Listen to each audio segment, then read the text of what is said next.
Okay, it is actually today, Thursday, January 26, 2017. I apologize. I'm not feeling very well. I might have to cough. It doesn't sound very good. This is the actual day of this exam. I'm going to go over the answers to it. Hopefully, if you took it today, you did very well. If you did not take it today, and you're here just to get some help, please do me a favor. You have got to try these problems first. You can't come here and just watch me perform like a trained monkey on these problems. You have to try these first. If these videos are helping you, my partner in crime is Vicky Newman, and I would love for you guys to hit the subscribe button. The geometry exams will be here, and the Algebra 2 exams will be here in the future, so you'll know when you take those courses. You'll be able to just kind of know when I update and put some new posts up, and we'll be going to be doing some more curriculum stuff, more review stuff, and things like that as well to help you out. So please do me a favor, hit the subscribe button, hit that like button down there, add some comments, send me a comment or two, let me know how you did. If you get 100, I'd really like to know if I was able to help you get 100 on this exam. That would be awesome. But for the most part, I am Mr. Krause. I like to go by Mr. Key for the next hour or however long this takes to make. Excuse me. I'm trying not to cough. And I don't know if you noticed or not, but I love coffee. Oh, yeah. All right, kids. Do me one favor. If you don't like what you see, who cares? I don't care. Don't send me a message. I don't care. You know, like it tells you, oh, yeah, he makes mistakes every once in a while. So what? Like, you don't? What the heck are you here for if you don't make mistakes? You're perfect. Anyway, let's get going. Number one. All right, I didn't think this was too particularly nasty of a question. Let's get going, though. Number one says, which expression is equivalent? Now, because this is a teaching video, I'm going to try to show you 2 or 3 different ways to do each problem. I'm going to do it the right way first, and then I'm going to show you a method that you could use if you wanted to. This is old math, Algebra 2, you don't want this. If you wanted to solve it. So the right way to do this is to take the GCF out first, which is 4. And when I do that, I'm left with 4x squared minus 9. Well, this is the difference of two squares or the difference of perfect squares, so you should write it as 2x plus 3, 2x minus 3. That's method 1. That's the right way. If you know how to do mathematics, that's the right answer. The choice is choice 2. Now, don't fast forward to get to the next question to see if you did it, I'm going to show you 2 more ways to do this problem. As a matter of fact, I'm going to probably show you 3 more ways to do this problem. And the ways I show you might help out. Here's method 1. I can take any value. Don't take any normal value. I'm going to take 2.3. I'm going to store it into x. Now, this method is a little bit weird. This doesn't always work. So the original problem was 16x squared minus 36. Hit enter, I get some obnoxious number, and now I'm going to type my answer in. My answer was 2x plus 3, 2x minus 3. I hit enter. Oh, look, I get the same obnoxious answer. Now, the problem with it is, now I go through all 4 of them. The problem with it is, oh, actually, that's great. None of the others would give you that exact answer.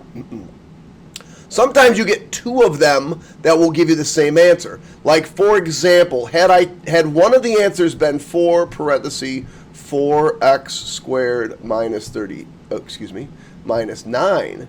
If one of the answers was 4x squared minus 9, look what you would have gotten, the same exact answer.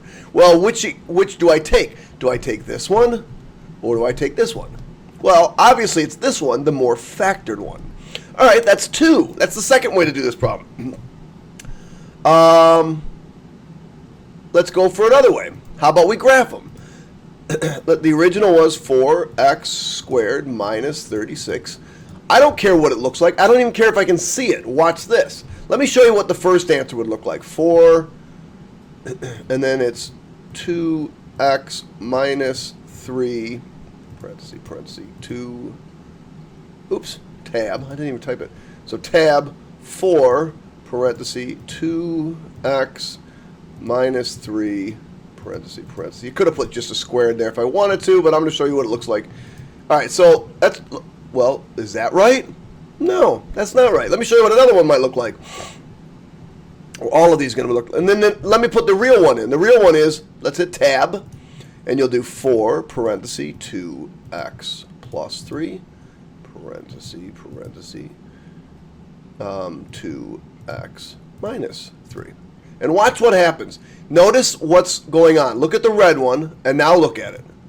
Oh, wait.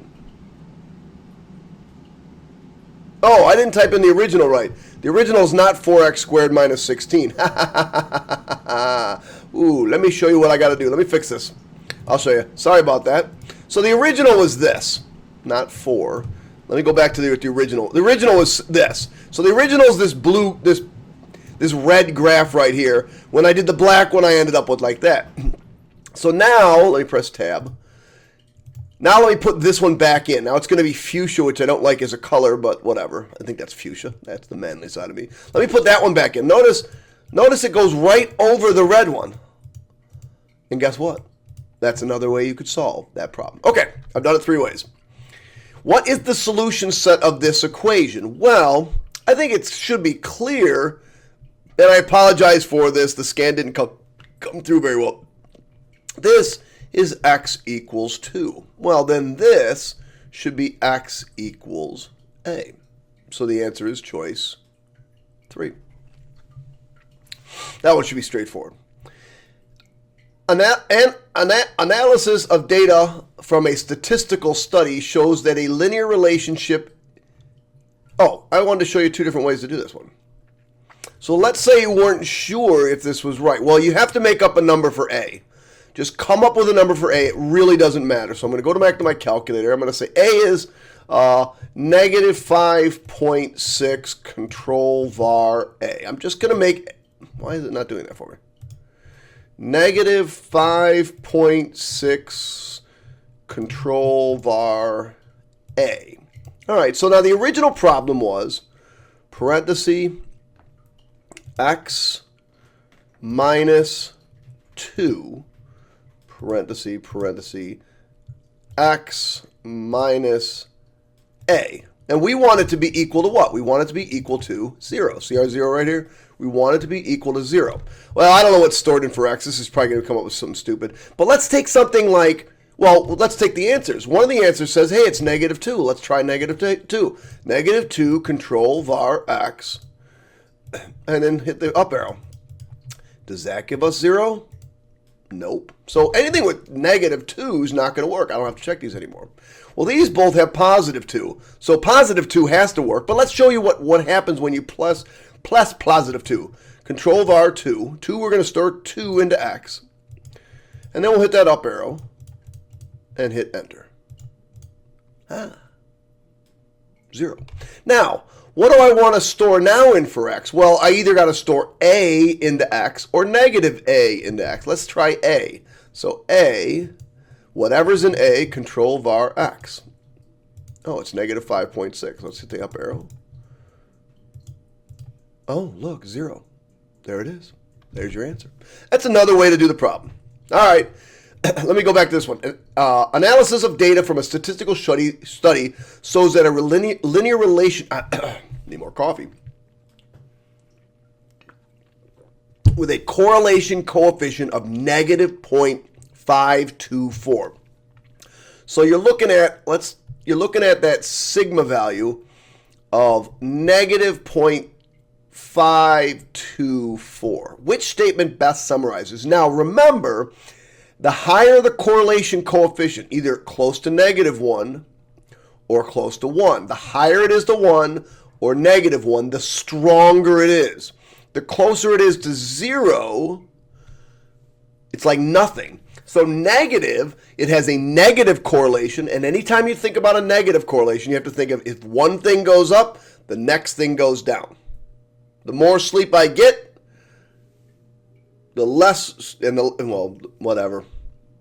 The more miles I run, the lower my time will go. So, the more training I do, the better my time will be. The faster my time will be. Something like that.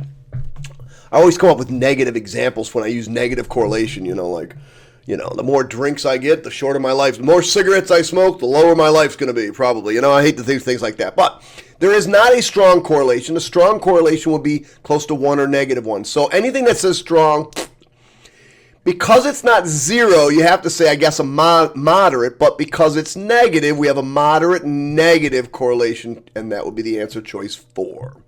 All right. So I apologize when the video and the audio don't sync. I have a pretty fast computer, but sometimes the software I use doesn't always link up. I might have to update it. All right, so let's talk about this. More money spent. There we go. Boyle's Law. The new upgrade's $130, so that's what I'm waiting for. Got to get some cashola to do it. But anyway, hopefully it's not too bad. Boyle's Law. Who cares? You'll learn this in chemistry. It involves the pressure and volume of gas in a container. It can be represented by this formula. When we solve for PT, really? That's all I got to do is solve for pressure 2? All right. Wow, that's really complicated. I want to solve for pressure 2. I'm going to get rid of the volume 2. Divide by volume 2, divide by volume 2, and I get P2 is equal to P1 V1 over V2. All right. Guys, they don't get any easier than that question. Let's move on. I'm not even going to bother to talk about that one. A radio study did a survey to determine what kind of music is playing by simple middle school, high school, college students. They were asking what different types of music they... What the heck just happened? I hit the down arrow and it went all the way down. They were asked the different types of music they prefer. All right, here's our summary. What percentage of college students prefer classical music? So, this is conditional, because I cannot even think about these. I'm not thinking about everybody. I'm just thinking about college students. So the first thing I got to do is figure out how many college students there even are. So let's see. That's 30. Looks like there's 50. 50 total college students. And how many of them like classical? Oh, 14. So if I take 14 and divide it by 50, I get 28%. And if you just did it on your calculator, it'd be 0.28. But 28% like classical. But notice the first thing I had to do is figure out actually how many there were. That's a tough question. Which function has zeros of -4 and 2? Well, graphically it's easy to look at. So let's see. -4 would be here. Nope. -4 would be here. And 2 would be here. That's got to be the right answer right there. I don't even have to look. Now, again, if I wanted to, I could graph these. X squared plus 7x minus 8. I could come over to my graphing calculator, since it's not graphed, and go, okay, I hate the fact that there's so many windows open. I like going back to the original colors, blue. X squared, what was it, plus 7x minus 8. And look what those roots are. Oh, 1 and -8. Well, that ain't going to help me out. But the other one is just, let me just change this to a minus. And what's that one going to be? Oh, wait, minus. And now it's just these. So those are 2. I could do that, or I could factor them. This one factors to x plus 8, x minus 8. And those roots are x equals -8 or x equals 1. The key thing is you have to understand what roots means or zeros mean. Zeros, graphically, is when it crosses the x-axis. Algebraically, it's the numbers that you plug in so that this will be equal to 0. So if I plugged in 1 or -8, it would be equal to 0. So that's something you have to think about and remember. Oh, moving on. Page 4. All right, which expression is equivalent to this? Okay, another straightforward, very simple question. 2 different ways. I'm going to show you 2 different ways to solve this one. Now, every time I show you the way using the graphing or the calculator, it's kind of like a cheat a little bit, but it's also a great check. Like, I like doing things the right way, and then I use my calculator to check. So I'm going to distribute. So I get 6g minus 8. Now, I want you to, I'm going to highlight this baby right here. See this minus sign? I'm going to highlight it in green, and then I'm going to highlight it in yellow, and all these different colors. And that's because that's the trick of the problem. Did you notice that we're going to distribute a negative? Oh, that's -8g. Oh, that's -3. and I get negative 2g minus 11. So I think this is my answer. So why not be 100% sure? Go over to your calculator, take any obnoxious number, 2.145, and store it into, in this case, G. And we're going to type in the original, 2, parenthesis, 3, I can't find G, I never use G.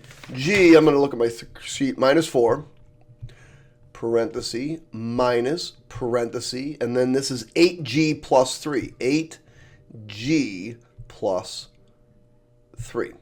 And I'm just going to get some dumb number, negative 15.29, and then I'm going to type in my answer, negative 2G minus 11.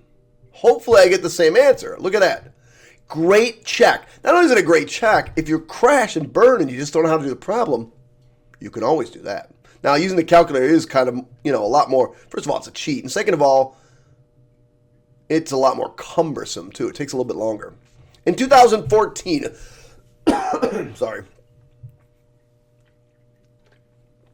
mail letter was up to 49 cents for 1 ounce. Now, think, kids. Use your brain and think what's going on here. Every additional ounce costs 21 cents. So let's think. 1 ounce, 49 cents.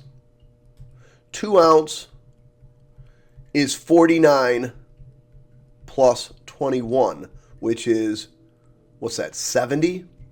And 3 ounces is the original 49 plus 2 21s, which is now 91, and so on and so forth. Which recursive function could be used to determine the cost of a 3-ounce letter? All right, great recursion. I'm going to show you 2 ways to do this problem. But I just want to plug stuff in. So a equals 1, I get 49. Great. A equals 1 is 0.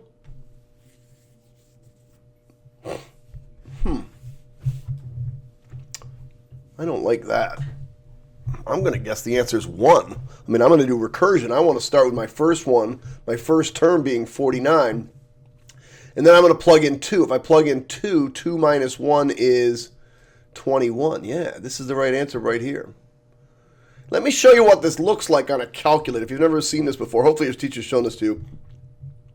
What you got to do on the calculator is this. First you got to do is take 49. That was our original problem. All right, 0.49. And store it. No, excuse me, not store it. Just 0.49 and just hit enter. And then the process says take the one previous and add 21. So I'm just going to say plus 0.21. Did I get 70? Yeah. Add again. Oh, 0.91. Got 0.91. And if I continued this over here, those would my cents be. So that's it. Choice 1. A car let me stop for a second. I got to stop every once in a while. So the equation here, D equals 280 minus 59t, can be used to represent the distance D from Buffalo after T hours. So basically what happens is here's Buffalo and here's Albany. Now, they must be 280 miles apart. And what I'm doing is I'm subtracting off 59 every T, or every hour. So that must mean I'm driving 59 miles per hour. I have no idea what they're going to ask on this question, but I want you to understand what the problem is asking. I start with 280 miles. You're like, hey, Mom, are we there yet? No, we got 300 miles to drive. We got 280 miles to drive. Okay. So after 1 hour, you've driven, let's say you've driven 60 miles per hour. Let's make it easy. And you were 280 miles. Now you got 220 miles left after the first hour. You're like, Mom, are we there yet? No, we got 220 more miles. We only drove 1 hour. Shut up. Go back to sleep. You know what I'm talking about. You've ever been in the back of the car. It's kind of sucks. I know. Whatever. Anyway, so we're driving at 55 miles an hour, and every hour we're going to subtract that off. So in this equation, look at that. In this equation, the 59 represents the speed of the car. How fast are we driving? Car's distance from Albany? No, that's D. The distance between Buffalo and Albany? No, that's the 280. And number of hours driving, that's T. So, yes, it's our miles per hour. And it's our rate of change, too. Remember, the number in front here is our rate of change, right? The number in front of the variable is the rate of change, or the slope. And so the only thing that can be a rate is a speed. You can't have a distance that's a rate. Can't have a distance. Number of hours can't be, see, it's got to be per. Like a rate is something per hour or per something. Okay. Faith wants to use this formula. Okay, this is Celsius. This is Fahrenheit to convert degrees Fahrenheit. They always use this one. If Faith calculated C of 68, what would her result be? So what she's saying is Fahrenheit is 68. So really all we're going to do is just plug that sucker in. So it's really 5/9 times 68 minus 32. Let me do this in my head. 5/9 times, what is that, 36? Is that right? 36? Yeah. And then 5/9 of 36 would be 20. So if I type this in my calculator, the answer would come out to be 20 degrees Celsius. I'm not going to waste my time typing it in. There it is, right there. That's all she wrote. That's number 10. Got 2 left, and then I got to stop this one, and I'll get a new one. All right. Which scenario represents exponential growth? Now, what do you need to remember about exponential growth?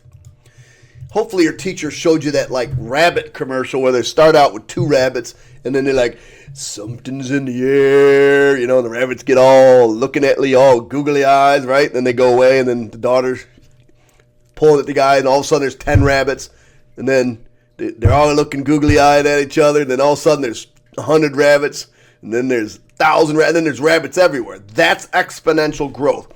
It just goes and goes and goes really fast. So as you read through these questions, ask yourself, which one is growing really, really, really fast? Not a constant rate, really fast.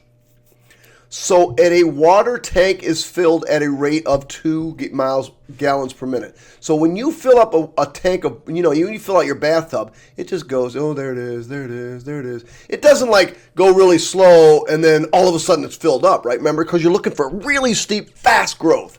No. A vine grows 6 inches per week. Okay, 6, 12, 18, 24, 36. It's not getting some crazy, if it said, 6 and the next one it was 30 and the next one was 200 and the next one was 1,000, that would be exponential growth. Not this.